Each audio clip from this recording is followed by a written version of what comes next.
అనకాపల్లి జిల్లా గోలుగొండ మండలం పొగచెట్లపాలెం గ్రామానికి చెందిన మత్స్యకారులు గరగల అప్పారావు, జన్నిపోతురాజు ఆదివారం రాత్రి 11 గంటల సమయంలో రొయ్యల వేటకు వెళ్లారు.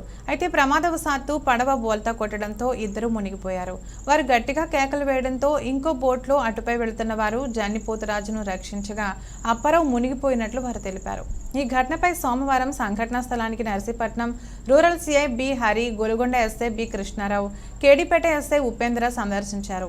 ఈ సందర్భంగా వారు మాట్లాడుతూ గజ ఈతగాళ్లతో రెస్క్యూ టీం ద్వారా మృతి చెందిన వ్యక్తి కోసం గాలింపు చర్యలు చేపట్టడం జరిగిందని, ఇప్పటి వరకు బోటు మాత్రమే లభ్యమైందని, ఇంకనూ మృతదేహం లభ్యం కాలేదన్నారు. ఈరోజు సాయంత్రంలోగా గజ ఈతగాళ్లతో జల్లెడు పట్టి మృతి చెందిన వ్యక్తిని వెలికితీసే పనులు చేపడుతున్నామని ఆయన తెలిపారు.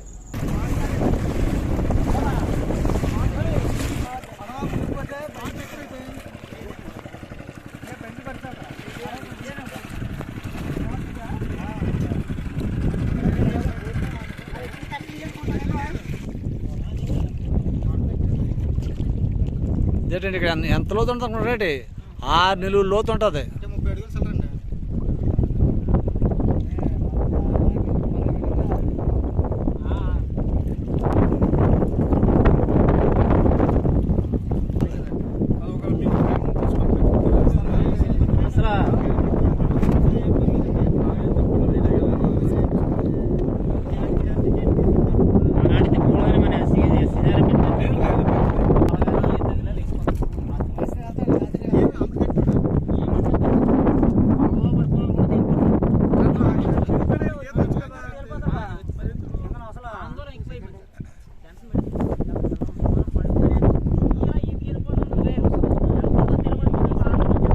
నారాయణ అదే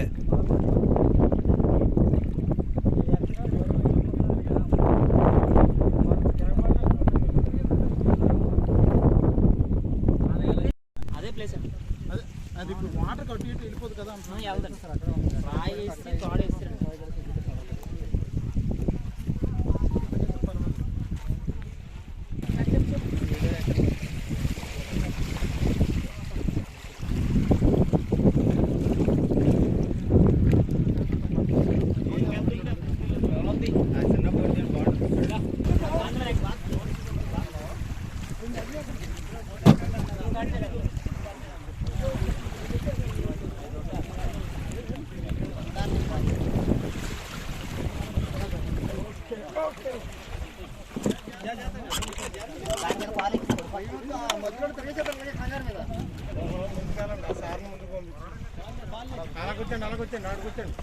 ఇటు తిరగండి సార్, ఎస్ఐ గారు ఇటు తిరగండి.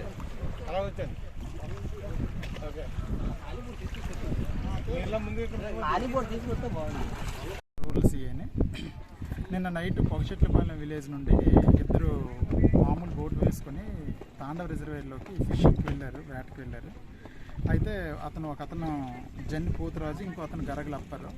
అయితే జన్నిపోతురాజు, గరగల అప్పారు ఇద్దరు లోపలికి వెళ్ళేసరికి పడవ వాటర్ అన్నమాట లోపలికి వచ్చిందని చెప్పేసి ఇద్దరు గట్టిగా కేకలు వేశారు. ఈలోపు పడవ మునిగిపోయేసరికి ఈ జన్నిపోతురాజుకి అనమాట దగ్గరలో ఉన్న బోట్ వాళ్ళు వచ్చి రక్షించారు. గరగల అప్పారావు అనమాట రక్షించేలోపు అనమాట నీటిలో మునిగిపోయాడని తెలిసింది.